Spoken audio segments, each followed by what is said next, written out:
Hey, it's a new Locked On Bama. Look, I've moved my desk. I've got a microphone. I've got Bama paraphernalia behind me. If we could only get a new inbounds play.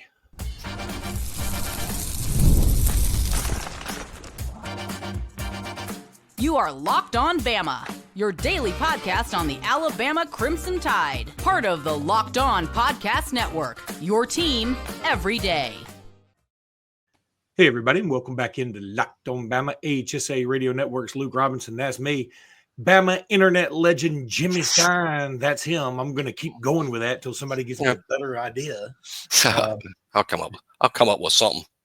This episode is brought to you by FanDuel. Your wife just texted me and said, how about mediocre husband Jimmy Stein? Anyway. Couldn't have been her. That would have been worse. Want to thank you guys for joining us today. Want to thank you every day for being here every day. And thank you newbies for being here today. You guys are the best. We love you. And thanks for making this your first listen every day. I'm trying to still get set up. And hopefully this microphone does help out. I've had some people ask about it. And I bought a very expensive new microphone. I hope it works. Okay. So, Jimmy, Alabama played the game invented by James Naismith. I can't even say the word. Yesterday against Tennessee while I was at the BJCC calling the AHSA finals.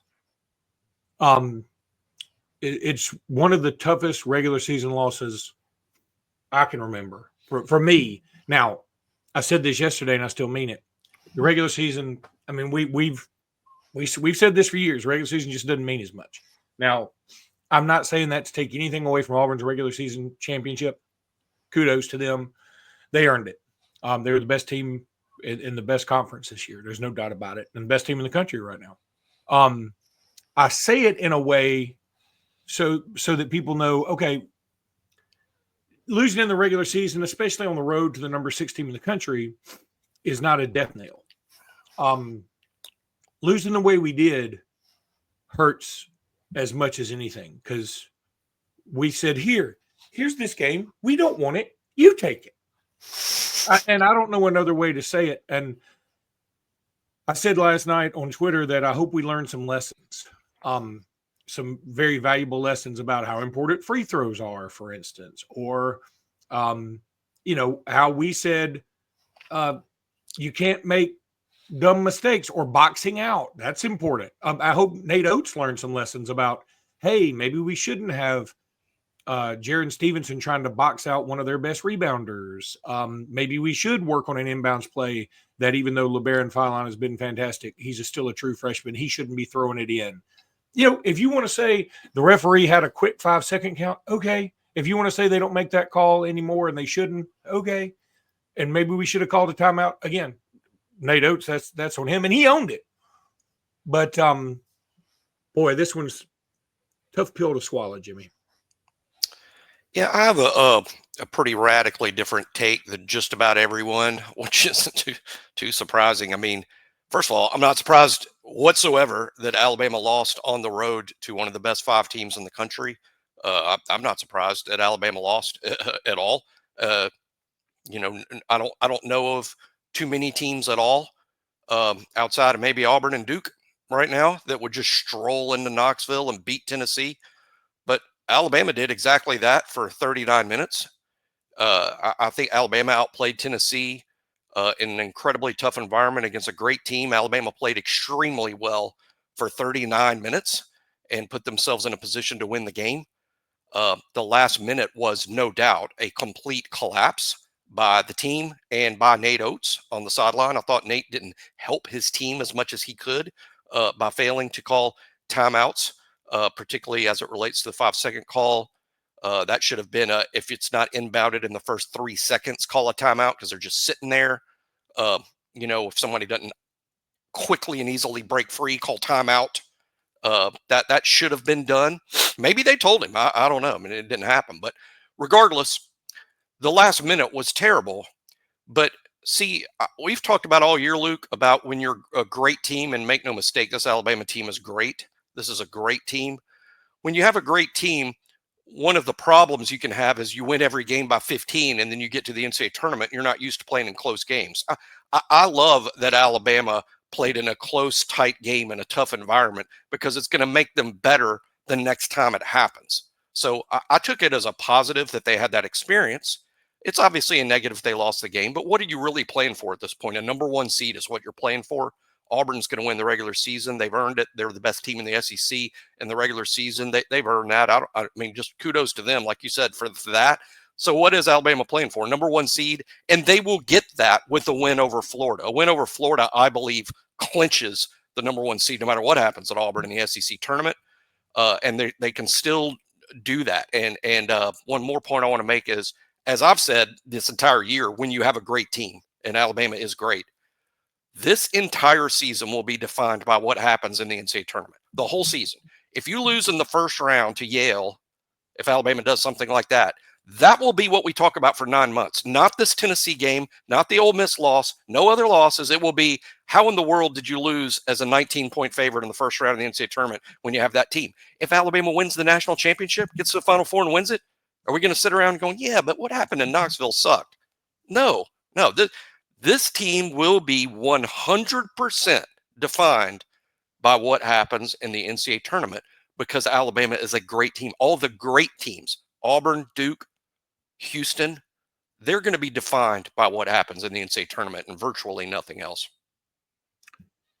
We 100% agree. And I think that, look, I'll say it again. I don't want this to be misconstrued by any Auburn people who get schadenfreude from listening to this. I think that I would love to win the SEC regular season championship. Sure. I also would love for it to mean more. It doesn't mean that much. Again, Jimmy is correct 100%. You're defined by the tournament. Some people may look at this as, Luke, you're in the bargaining stage of grief. And maybe I am about this particular game. Because, you know, you have anger and denial, and I'm in bargaining like, okay, because I texted, you know, we have a nice little text chain of about 15, 12 people somewhere in there. Maybe it's 15 and I don't like 3 of them. I can't remember what it is. But I texted to you guys that, you know, I keep telling myself about this game that, hey, as long as we make you know, the Elite 8, Final 4, I won't care about this Tennessee game at all. Truth of the matter is, I probably won't care about it much in a week anyway. But I keep telling myself this, and so there is a bargaining, you know, trying to work with, you know, some kind of higher deity here to, hey, you know, y'all, whoever you are up there, Superman, you let us lose to Auburn and you let us lose to Tennessee on the road at the last second. Don't you kind of owe us one? That is sort of the bargaining place I'm in here, which is a horrible, horrible place to be.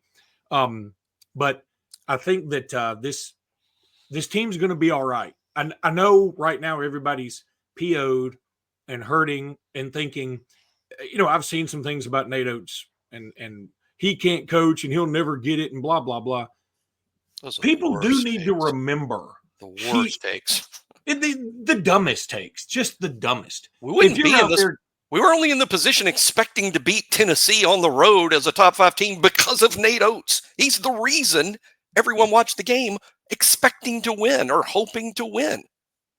You know what it's like? It's like if you're playing blackjack and you're playing by the rules, you know, you're hitting soft 18s looking at a 9 like you're supposed to. A lot of people don't do that because they don't know you're supposed to do that mathematically. You're supposed to do that every time or looking at a 10, right? Let's say you've built up a nice little war chest in front of you. And next thing you know, you get several splits and you decide not to, you know, you decide to double a split to take a little bit of a risk. And then you lose your whole war chest and everybody calls you a moron. You know, they forget about the part where you did all this right stuff till the very end. But, and you end up losing money because you made one bad call at the end. It can happen that way. And it did happen that way. And again, kudos to Tennessee. Nate Oats said it best. Nate Oats has a way of saying or of poorly phrasing some things at times. Wrong place, wrong time. Even though, like, in hindsight, he was kind of right. But saying it in that moment was a poor choice of words, right? At bare minimum. But Nate Oats got this post-game presser right. He said, number one, it's on me. I should have done this. I should have done that.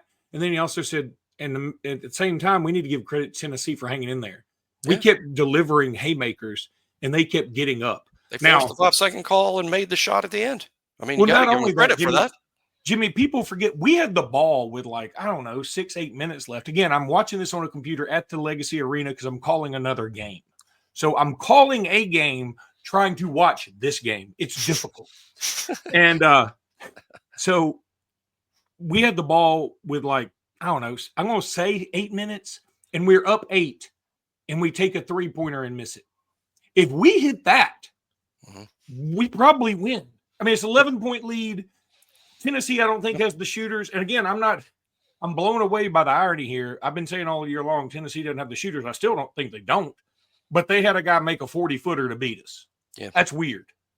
When you're making a shot, especially that guy, it's not like a Mark Sears player or somebody who routinely makes deep threes. There was some fortune there that Tennessee got that ball went in the hoop. The ball begrudgingly went in the hoop. Yeah. If you watch it, it sort of went in the hoop, and it was like, all right, I guess I'm already here. I'll drop. It didn't want to go. And we didn't defend that well. Again, the last minute was a disaster. That's largely on Nate Oats. But Saban made mistakes too. Saban made X's and O's, or Saban made some strategy decisions over his 17 years that sometimes didn't work out. He made recruiting decisions that were sometimes wrong. I mean, and that's the greatest of all time. I mean, yeah, Nate blew it.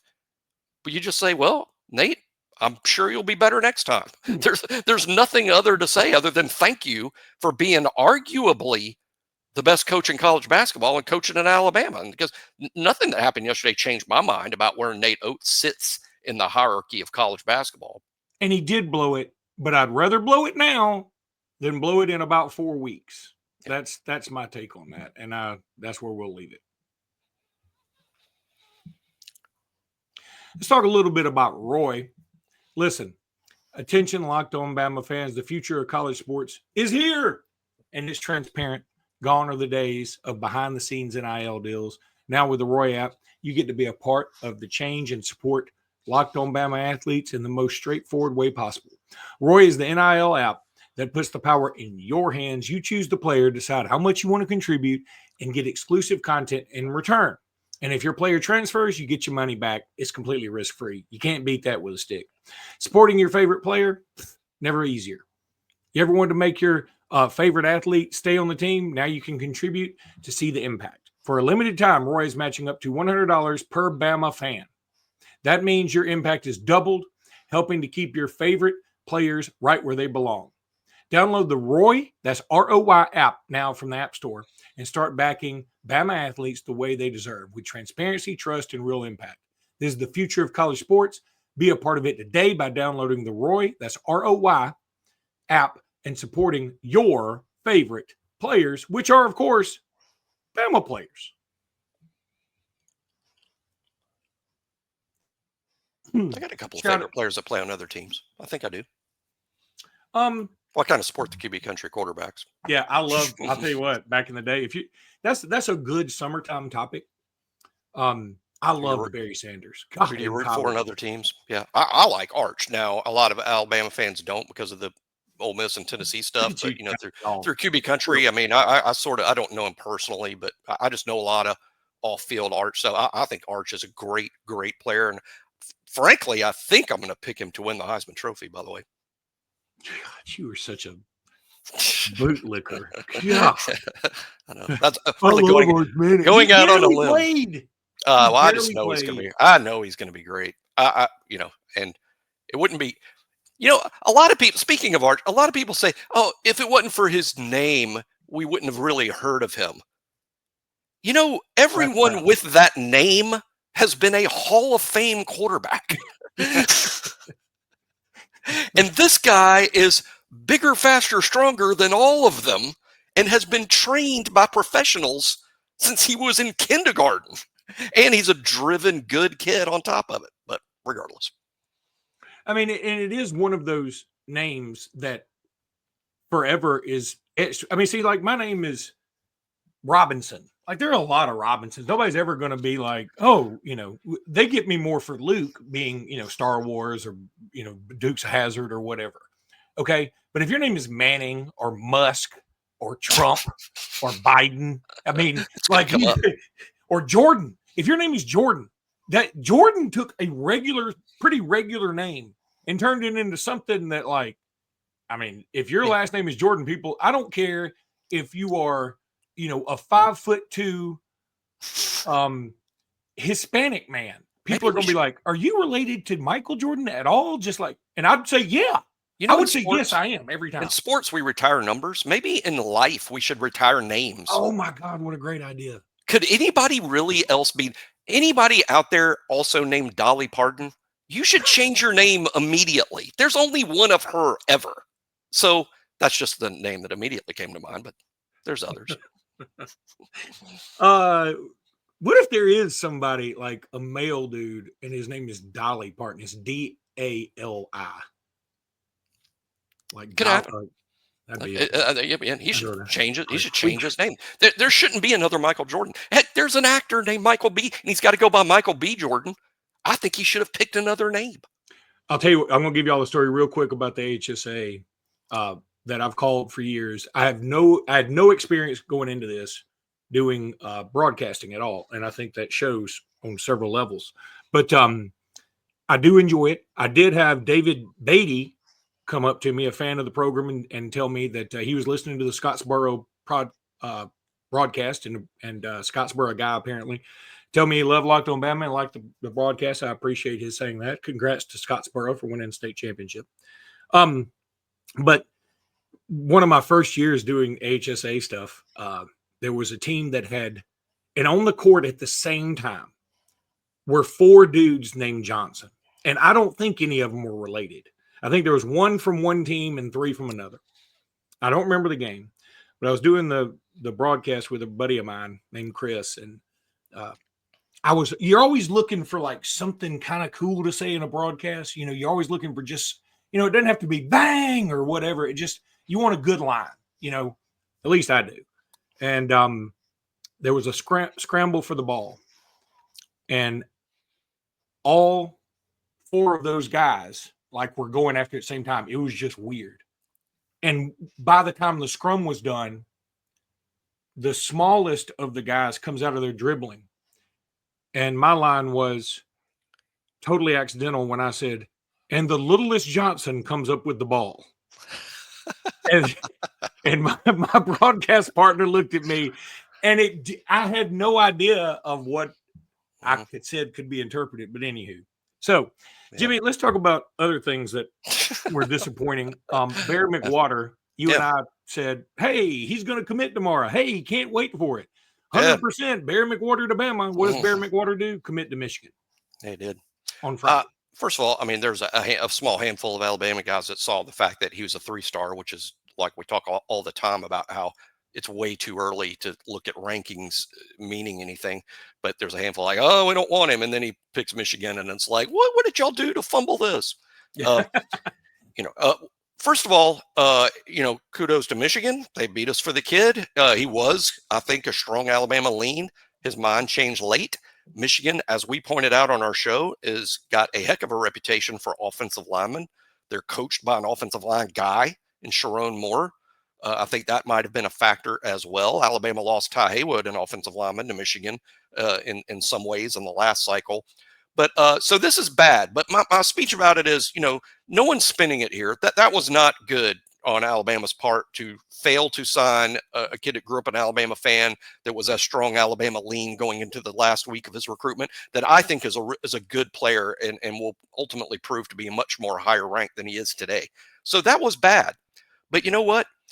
Things can be bad, but not terminal. Sometimes you go to the hospital because you're sick, and guess what? You get out and you're fine. And you live another day, and you're even bigger and faster than you were before you went in the hospital. Some things are bad. It's not good that you go to the hospital because you're sick or that you're laid out on the couch with the flu. No one is saying that's good, but it's not terminal. And that's what's happened here with Barry McWhorter. No one needs to read into it any deeper than Alabama lost out on a kid they wanted to land. And I'll end it with this This is not just reasonable, it's logic. It's based on watching this happen over the past 18 years, including last year with DeBoer. Alabama wants 2 interior offensive linemen in this class. They already got Chris Booker, who I think is going to end up ranked probably top 150, certainly top 200. So he's a good, solid blue chip pickup. They want just 1 more interior offensive lineman. I'd predict right now they're going to end up with somebody ranked higher than Bear McWhorter. They'll replace Bear with a kid ranked or regarded just as high or even higher. As a matter of fact, I think a lot of focus shifts to Grant Wise. And I'm just being honest with, if I'm given the choice, do you want Grant Wise or Barry McWhorter? I'm taking Grant Wise. And I would have said that last week. But now it's going to be harder to sign Grant Wise because he's more highly recruited by other SEC programs. He does like Alabama, but he's not named after, his name's not Saban. It's Grant Wise. He's going to be tougher to sign, but I think he's a superior prospect to Bear McWhorter, and Alabama has a very good chance to sign this kid. He's from Pensacola, which basically makes him in-state. There's just no reason to fret over this, but at the same time, we're not spinning it. It was bad. It was a fumble. Alabama fumbled this ball, and that's fine. Sometimes you fumble the ball and you still win the game. Yeah, and there is another kid from Biloxi that is reclassifying, Hayden Ainsworth, and Steve Wiltfong just basically said Alabama is his leader right now. It scares me when an offensive lineman reclassifies. Yeah, I'm not as big a fan of offensive linemen doing it as I am, say, a Ryan Williams. Ryan Williams is a freak show, right? I mean, he's good at any age, any time, all the time. But an offensive lineman, you'd like him to be a little older. But that being said, apparently this guy's got some good offers, and so it feels like, hey, that's very possible. This could be somebody. And then on top of that, Jimmy, just as you and I are talking, according to your buddy Charlie Potter, Jaden Hobson, a Tuscaloosa native from Hillcrest, Tuscaloosa, has been added to Alabama's roster ahead of spring practice, which starts tomorrow. This is a guy that, again, from Hillcrest, Tuscaloosa. He's got a bio on the Mississippi State side. He's 6'5", 295. And so he's transferred to Alabama. And look, is he going to be somebody that's going to help Alabama out? I don't know, but he's big and he's from Tuscaloosa. So, I mean, if we're looking for sort of a stopgap, I mean, if you can't go get an All-American, get the hometown kid that maybe wants to show out for the hometown school. So that's somebody maybe we can talk about tomorrow. We got a few other things we want to discuss in this third segment coming up. Going to talk about some FanDuel now because, hey, it's awesome. Loving FanDuel, having a lot of fun. When the game tips off, the NBA action is just getting started. And there's no better place to get in on it than FanDuel, America's #1 sportsbook.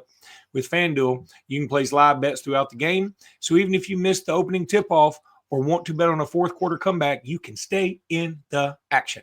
And if you're looking for a bigger payout, you can even combine your live bets into a same-game parlay.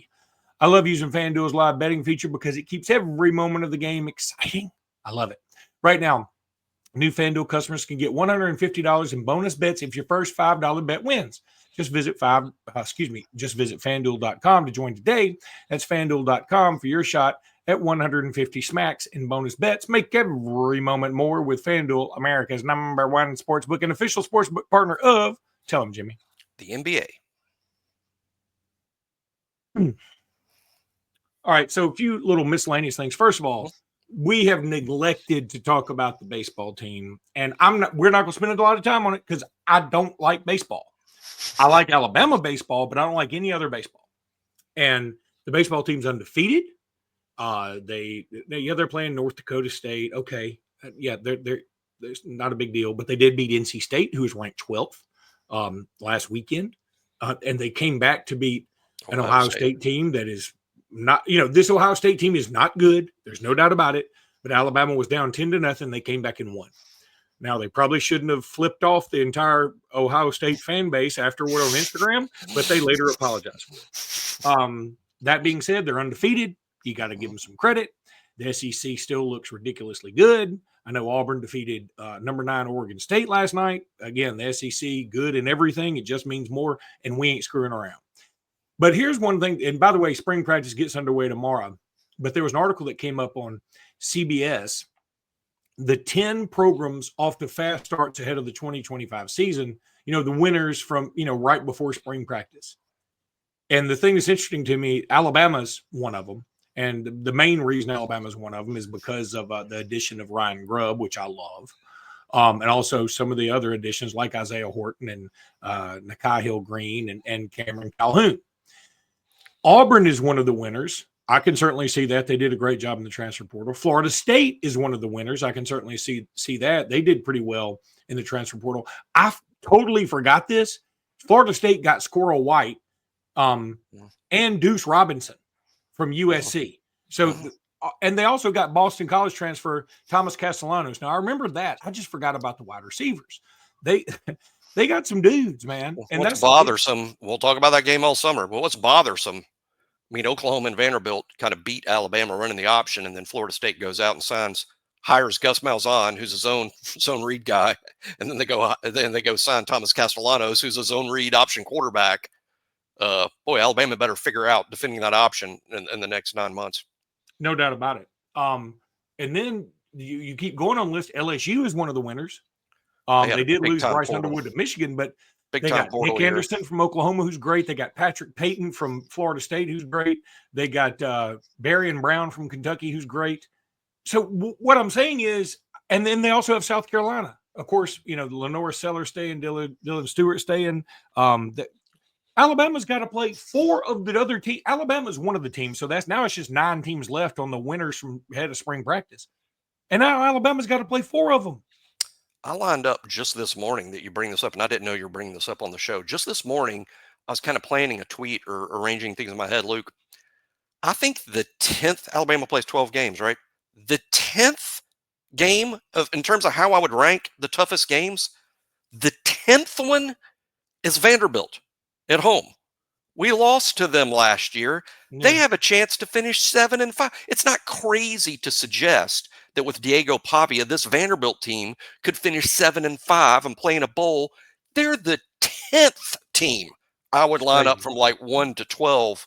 And that really stood out to me. Florida State at Florida State, which I consider just a critical game. I have them at like 7th or 8th.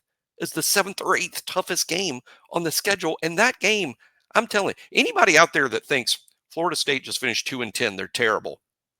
No, they're not going to be a 2-10 team. It's a totally different team. They'll be a totally different team. Now, I'm not saying they're going to go 10-2 or 11-1 or be in the playoff, but we're not going to play last year's Florida State team. I can promise you that.